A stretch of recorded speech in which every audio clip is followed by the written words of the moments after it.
दोस्तों स्वागत है आपका हमारे चैनल NCERT सॉल्यूशन 99 पर। दोस्तों हमें आशा है कि आप अच्छे होंगे, स्वस्थ होंगे और आपकी पढ़ाई अच्छी चल रही होगी। दोस्तों आज हम जो है हिंदी साहित्य के अंतर्गत कबीरदास जी के बारे में कुछ महत्वपूर्ण जीवन परिचय और उनके महत्वपूर्ण फैक्ट्स पढ़ेंगे, जो आपकी आने वाली परीक्षा की दृष्टि से बहुत ही उपयोगी साबित होंगे बच्चों। तो कबीरदास जी जो है हिंदी साहित्य के बच्चों ज्ञान मार्गी शाखा के प्रमुख कवि थे और इनका जीवन परिचय बच्चों देखते हैं। इनका जन्म कब हुआ था और इन्होंने रचना कब, कौन सी रचना थी इनकी, और इनके बारे में सब महत्वपूर्ण फैक्ट देखते हैं। तो बच्चों स्टार्ट करते हैं कबीरदास जी का साहित्यिक परिचय।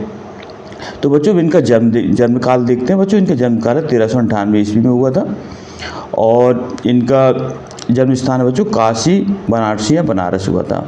बच्चों अगर इसे विक्रम संवत में निकालते हैं तो 1398 में 57 वर्ष जोड़ देते हैं तो इसका विक्रम संवत में आ जाता है। बच्चों इनका मृत्यु का समय 1518 ईस्वी में मृत्यु हुई थी। मगहर में हुई थी बच्चों की मृत्यु स्थान कहाँ है? मगहर में। इनके गुरु का नाम था बच्चों स्वामी रामानंद और इनके पिता का नाम था बच्चों नीरू। क्या था? पिता का नाम नीरू। माता का नाम था बच्चों नीमा और इनकी पत्नी का नाम था बच्चों लोई। पुत्र और पुत्री का नाम था कमाल व कमाली। इनकी भाषा बच्चों काव्य भाषा थी सदुकड़ी भाषा थी और इस सदुकड़ी भाषा में बच्चों राजस्थानी, पंजाबी और खड़ी बोली, इन तीनों भाषाओं का मिश्रण होता है बच्चों। कौन कौन सी भाषा? राजस्थानी, पंजाबी और खड़ी बोली। आचार्य रामचंद्र शुक्ल ने इनकी भाषा को बच्चों सदुकड़ी भाषा कहा है। इनकी बच्चों रचना एक ही है जिसका नाम है बीजक और इसके 3 भाग हैं बच्चों, साखी, शबद और रमैनी। साखी बच्चों 2 हैं, शबद में पद हैं और रमैनी बच्चों राम भक्ति संबंधी पद हैं। तो बच्चों की रचना है बीजक और इसके 3 भाग हैं, साखी, शबद और रमैनी। साखी बच्चों 2 हैं, शबद में पद हैं और रमैनी में राम भक्ति संबंधी पद हैं।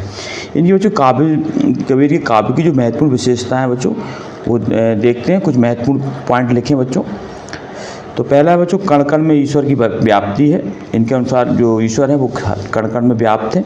बच्चों इन्होंने मूर्ति पूजा का विरोध किया। पाथर पूजे हरि मिले तो मैं पूजूं पहाड़, इस तरह बच्चों ने मूर्ति पूजा का विरोध किया। और इनके बच्चों गुरु का महत्व दिया इन्होंने।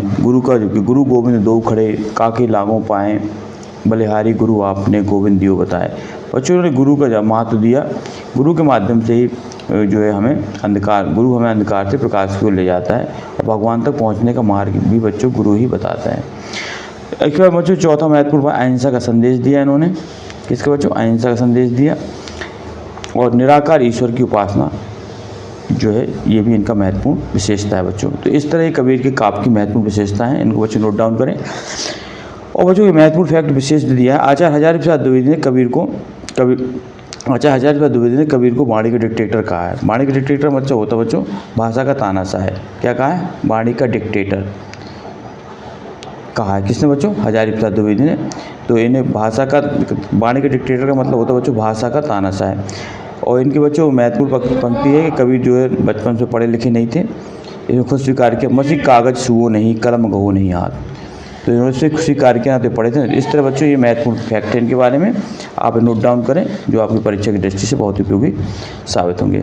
तो बच्चों आज ये कल नेक्स्ट वीडियो में बच्चों फिर मिलते हैं। आपसे आग्रह हमारे चैनल को सब्सक्राइब करें, लाइक करें और ज़्यादा लोगों को शेयर करें। जय हिंद, जय भारत बच्चों।